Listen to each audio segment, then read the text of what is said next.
Hello, this is Laura. Today what I'm going to be sharing with you is how I make a typical Salvadorian pupusa. I am going to show you how they make the slaw, which they call the curtido, the pupusa step by step. Everybody makes their pupusas different. They're kind of like anything that we cook in our kitchens. Everybody makes everything different. This is going to be my version, my take on Salvadorian pupusas, and I hope you enjoy the video. I do go step by step in everything that I do in the video. I try to make it very easy, very simple, but if there's something that you don't understand, leave me a comment down below and I will get back with you. Before we jump into the video, if you are new here, welcome. I sure hope you consider hitting that subscribe button and turn on that notification bell, and you will be notified every time I upload a new video. And if you're a regular here, thank you for spending time with me today. I know you have tons of options and I appreciate you. Hey, the recipe and everything will be in the description box below. Any items that I may have used will also be in there. And I will leave videos linked down below that I think that you may be interested in to go take a peek there. That's gonna be it. Let's get started on the video. Okay, I'm gonna start by peeling 3 large carrots. And we're just going to cut off the tips. I am going to peel and cut some purple onion. I'm going to use the whole onion. Then I just slice it here in half. And then I'm going to start putting everything in a large bowl.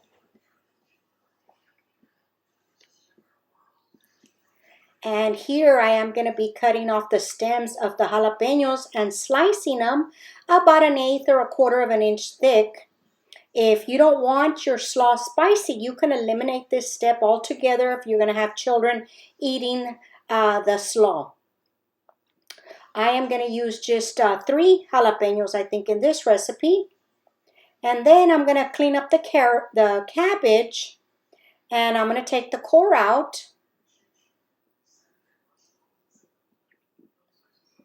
And then here I'm slicing it into smaller pieces. And I'm going to show you here where I'm going to use my grater for this. And then later in the video, I change my mind because I don't like that it's coming out a little bit too small. I like the cabbage a little bit more shredded. And so here I am shredding up the carrots. And I love this shredder. It just goes through the job real quick. You waste no time with this.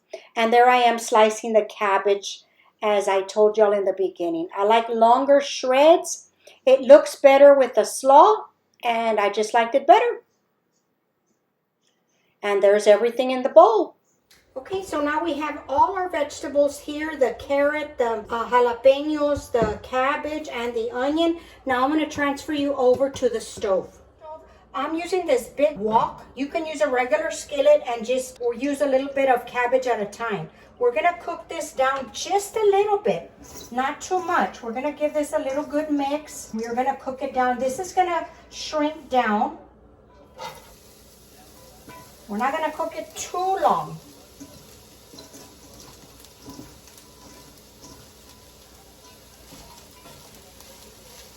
If you really wanted to, you could skip this step and put the cabbage, the slaw into the jar with the vinegar. I like to soften it up just a little bit.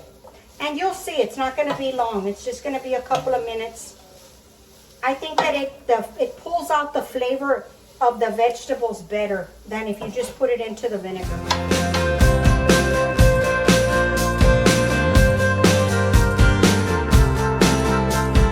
It's just ready. That's all we need. It's just like 2 to 3 minutes.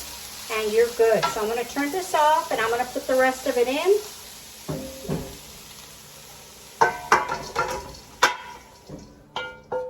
I'm going to put some more oil and put the rest of the cabbage in.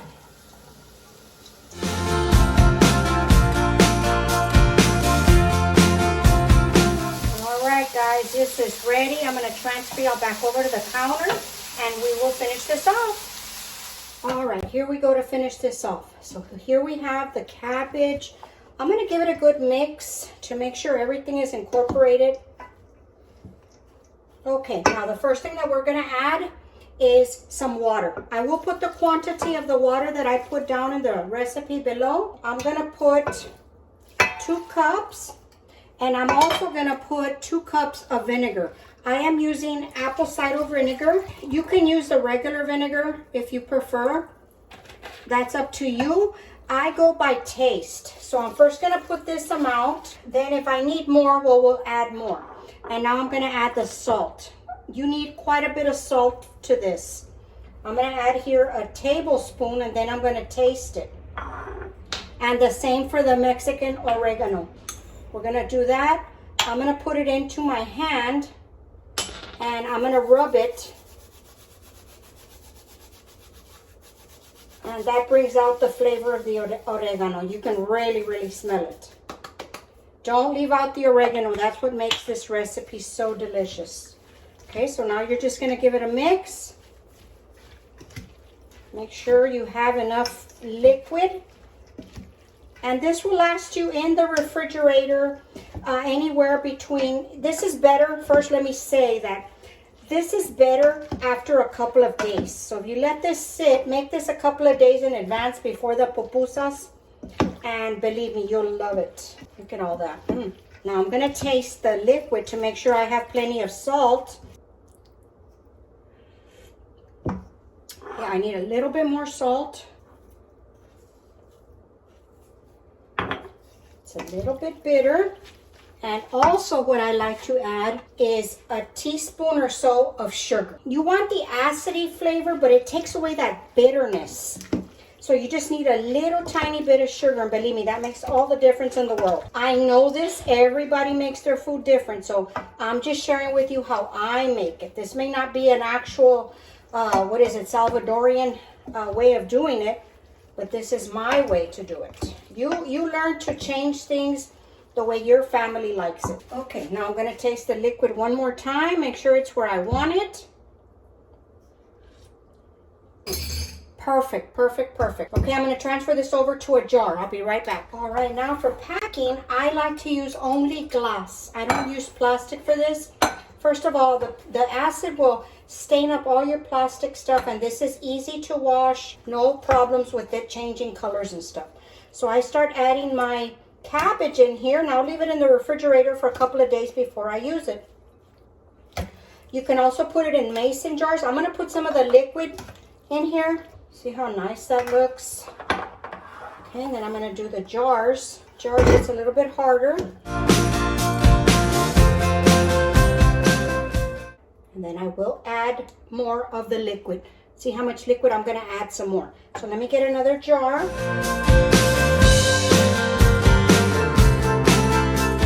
And then I just take the liquid and I disperse it amongst whatever jars I have. All right, and that's it. And then you just cover them up. I like to clean the lids. You can keep them in the refrigerator safely up to 3 weeks or so.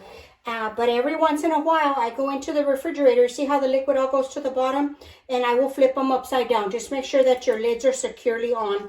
And that's it. Keep it in the refrigerator, and they're ready to go when you have your pupusas. You can use this on tacos, on enchiladas. You can use this on a lot of stuff. This stuff will not last at my house. Believe me, it seems like a lot, but it will not last. Once you start to have this with your Mexican food or Salvadorian food, you will love it.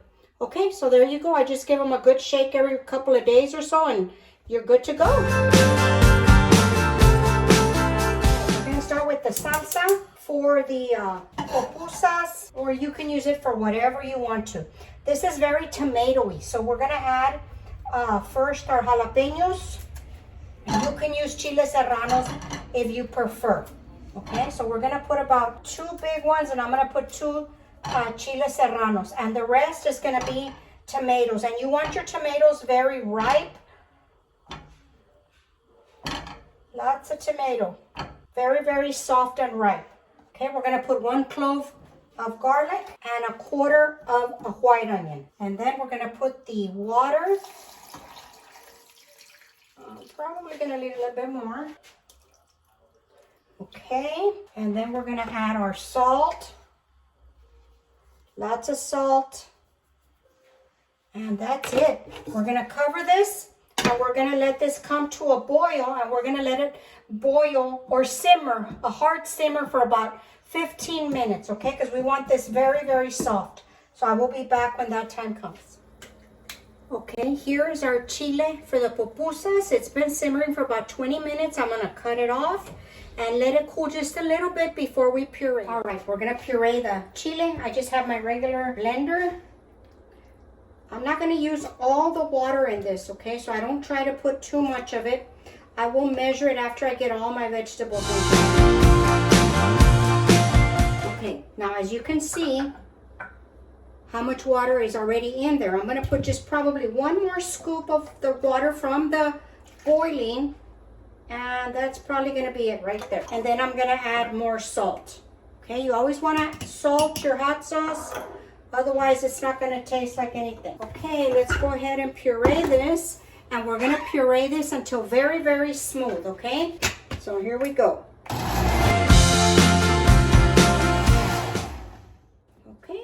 And that's it. Let me go ahead and pour this out. It smells good. And then I just put it into my mason jars, whatever jar you want to use. See how silky and smooth that is?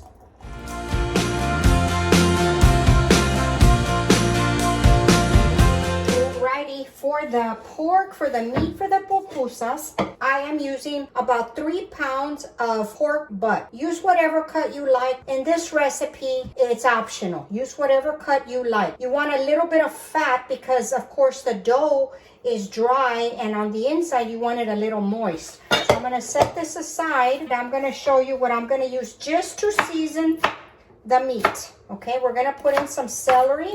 We're not going to add this to the actual meat when we're using it. And then this is about 1/2 of an onion. And I'm going to cut this up, put this in. Sorry about that angle. And then I'm going to put garlic, lots of garlic. Give it lots of flavor. And I'm just going to crush them. You don't need to dice them or anything. I'm just going to give them a good smash. I'm actually going to put 3 of them. This meat is going to simmer for a couple of hours. You're going to bring it to a boil. And here's our meat. We're going to add some pepper and salt. And then we're going to add our water.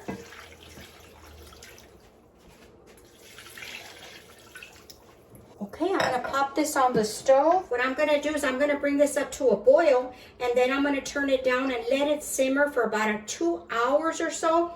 We want the meat to be very, very soft and tender where you can just pull it apart with 2 forks. So that's what we're looking for, and I will be back in a couple of hours. Okay, we have finally hit the boiling point here, so I'm just going to reduce the heat. Just forget about it for about 2 hours, and we'll be back at that point. It smells really good.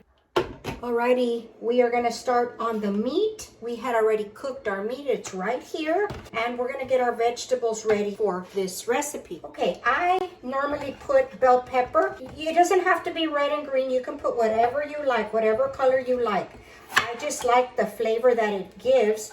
And we're just going to cut it down to smaller pieces for the food processor. I have my food processor right over here. I am just going to start adding everything in here as I go. I'm going to add in the green one. The green one really gives it a lot of freshness.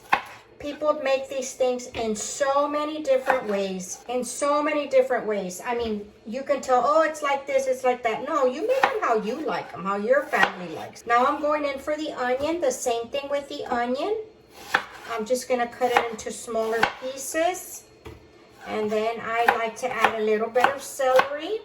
Not a very traditional thing, but I just love the flavor that it gives the meat. Now remember, you have to add flavor to your meats, to everything that you use. Lots of flavor. Look at all these veggies. Okay, that's good there. And now I'm going to cut up the meat so that the processor will be able to chop it up nicely. This makes quite a bit. The pupusas do not require a whole lot of filling, but I like to make a little bit extra and keep it in the freezer, so next time I don't have to go through the same process. I can just take the meat out of the freezer and make the dough, and we are ready to go. Okay, here we go. We are going to pulse this. You want this to kind of look like a paste. We're gonna pulse it pretty well, and I will show you. I'm gonna turn the machine to where you can see it and what we're gonna get in the end. I'm gonna scrape everything down to make sure that everything starts pureeing properly, because I don't want any chunks. It smells so good in here. That smells delicious already. The freshness of the vegetables is nice. I like to keep opening it, making sure everything is getting mixed up. Okay, I think that's good. I'm gonna show you what this looks like. It looks just like that. I wish y'all could smell this. It smells so, so fresh. I'm gonna pour this into my bowl with the blade. And this is enough for a lot of pupusas.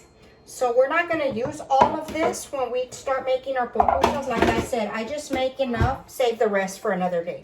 All right, now I'm gonna add my cheese. I like to use the quesadilla cheese, something that melts. You can use mozzarella, something that's gonna melt easily.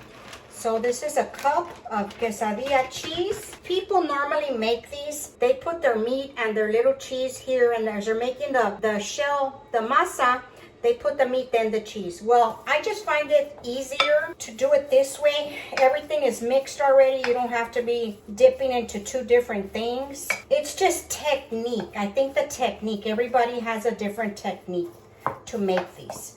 Okay, and that's it, guys. These are ready. We're gonna head on to our masa, because the masa needs to sit for at least a half an hour to hydrate. Okay, so this is our mixture. Okay, doesn't look like much now, but believe me, once you taste this, you're gonna love this. Now for the masa, I use the instant maseca. For this, I'm gonna put my masa in this bowl. This is about 3 cups of, no, this is 4 cups, I'm sorry. 4 cups of masa, dry masa. Just break it up, make sure there's no lumps. I'm gonna add in my salt. Okay, so we're gonna give this a good mix. And we're gonna add the butter. Now it's at room temperature, very soft. You're just gonna break it into the masa. This gives it a lot of flavor. A lot of people don't do this, but I have been using this method for a while, and I really, really like the flavor of the dough. And like I always tell you, it's your kitchen. You do what you like, what your family likes.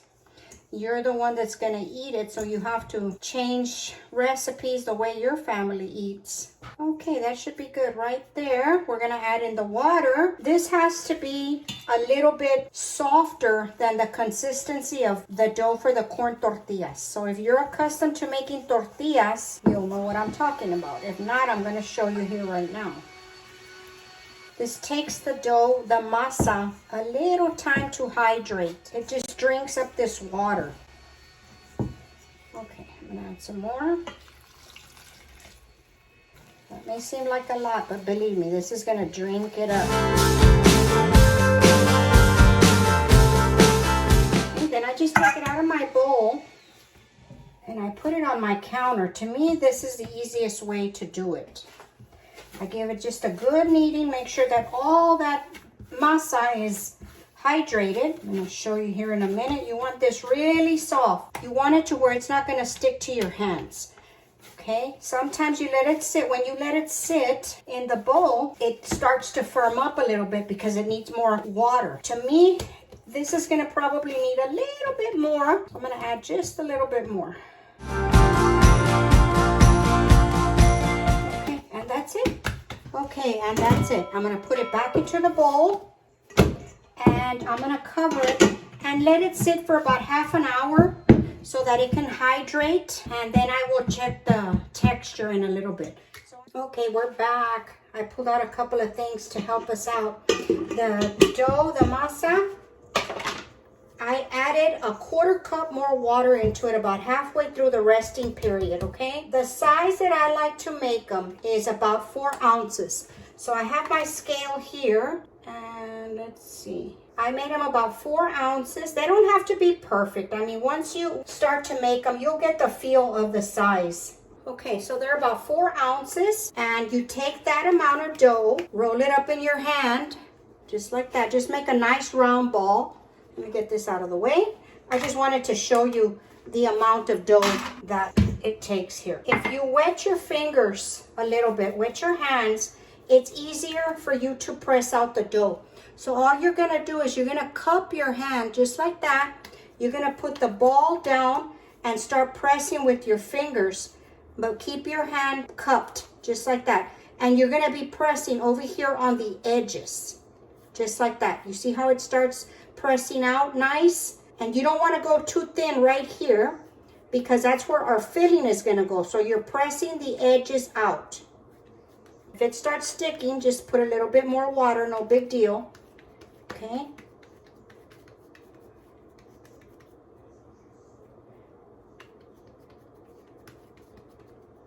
Okay, keep it like that. And you see how it's kind of bent just a little bit, just because it's kind of taking the shape of my hand, just like that. I don't know if that makes sense. Okay, and then we take our filling. I use just a little scoop. You don't have to have a scoop, but I like to keep them uniform. So I press the filling down into my pupusa. I put some water on my fingertips so it doesn't stick. Press it down, and then you bring up the dough like this and start rolling it like that. Okay, so it's all gonna go, press the center down and just start rolling it and tightening it up as you go, just like that. Okay, so you're gonna have an axis and then you start twirling it. And this axis that you have here, we're gonna take it off. Okay, and then you press it down. It starts to stick, wet your hands. So now you have what looks like a big, large egg. Now what I do is I get some oil. I'm gonna put this down. I get some oil, whatever kind of oil, and I rub my hands with the oil, and this is gonna help you pat out the dough. I just take my hands flat and I'm turning with this hand like that. Just keep turning and turning. And if you start getting sticky, just add a little bit more oil and turn. And you're pressing the edges is what you're doing, because the palm of your hand is pressing the middle. And you see how here it tried to separate? You will get some cracks, but it's easy to fix with the oil on your hands. It makes it real easy. If you start getting too many cracks, that's because you need more water in your masa. That's what I have found in my experience. So I just keep turning and turning and turning. If you start getting little cracks, close them up because you don't want your filling to come out. And then what you want them is about 1/2 inch to 1 inch thick. So just like that. I hope that made sense. And here just kind of wants to separate. So I'm going to push it together there. And then just keep them uniform so that they can all cook at the same time. And that's it. See how simple that was? I'm going to show you another technique in case you can't get it with your hand. I know that takes some practice, but you know, we all start somewhere. Okay, so I'm going to put this. I already had my practice one. I'm going to put this here. When I put it on the tray, I press it down just a little bit more to make it the same, to make them all the same size. And if it starts to separate, just patch it back up. There you go. And that's it. I keep putting them on the tray until I'm ready to use them. Let me show you how I do it another way. So I get my masa, okay, about 4 ounces. I'm gonna get some water first.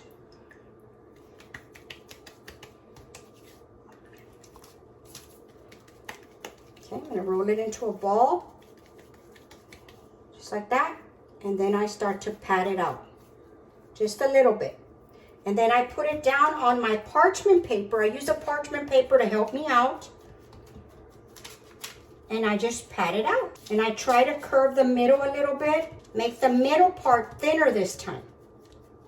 Try to keep pushing the edges together here. If you get a little crack, patch it up. Okay? So then I take my filling. Sometimes I roll the filling. And then I pick this back up, I put it into my hand, and I bring it together. I start pushing it together, just like that, squishing it together. So all this excess that we have up here, we're gonna take that off. See how you start to gather it? Then you just take it off, put it back into your masa, and then I take my oil.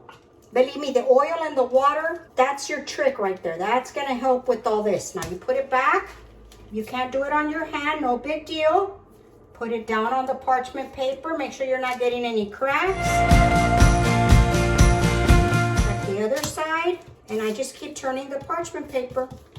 And with this hand, I'm guiding it so that it doesn't lose its shape. And there you go. See, you don't need to be an expert. You just need some techniques. And those are my techniques to show you, to help you. Because believe me, when I first started making these years and years ago, I could not get these things round. I don't care what I did. I learned through experience that this helps.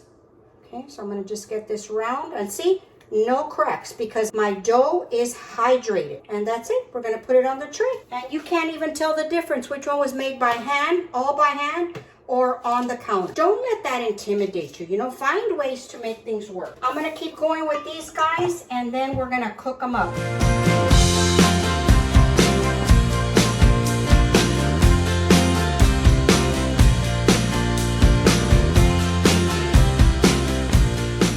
I am gonna cook my pupusas on my griddle. You can do this on a skillet on the stove, no problem.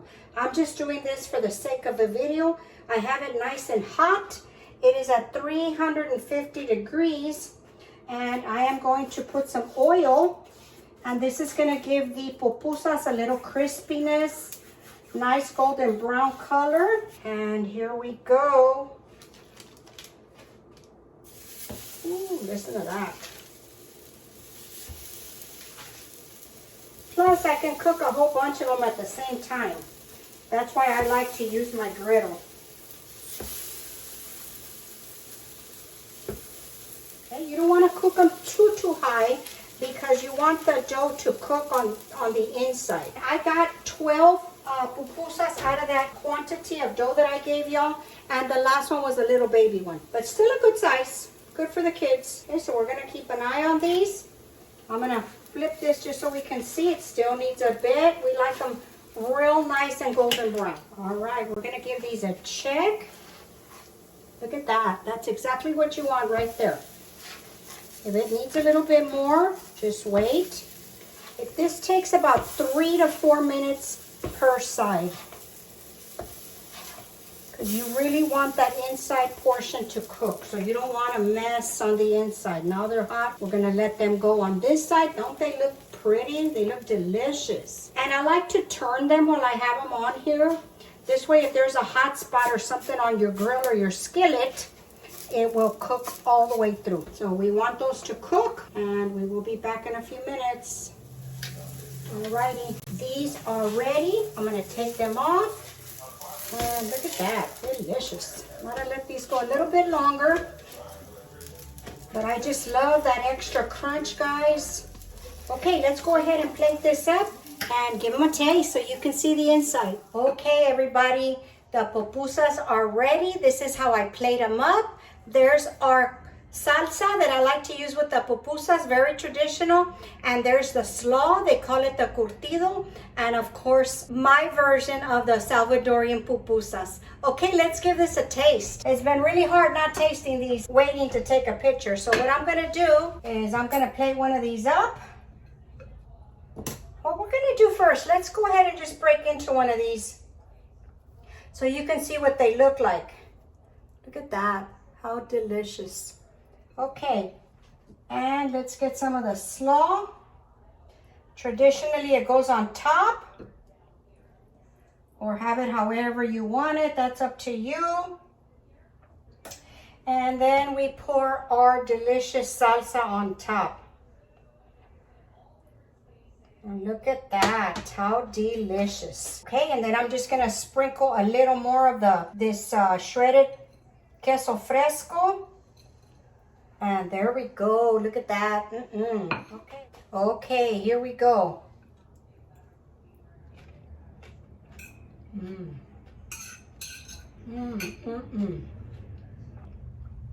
So good, I can't even tell you. These are so good, guys. They are delicious. I never get tired of these. It's so good. You can taste everything. You taste the meat, the cheese, the crunchiness of the slaw just puts it over the top. The crunchiness of the coleslaw, the cheese, everything. The salsa, it's a little spicy, but it's okay here in this household. If you have kids, just leave out the jalapeños and the curtido and you should be okay, and no salsa. They'll like them with the extra cheese, the kids, I'm sure. But these are delicious, guys. I hope you give them a try. All right, that's going to conclude my video for today. I hope you enjoyed it.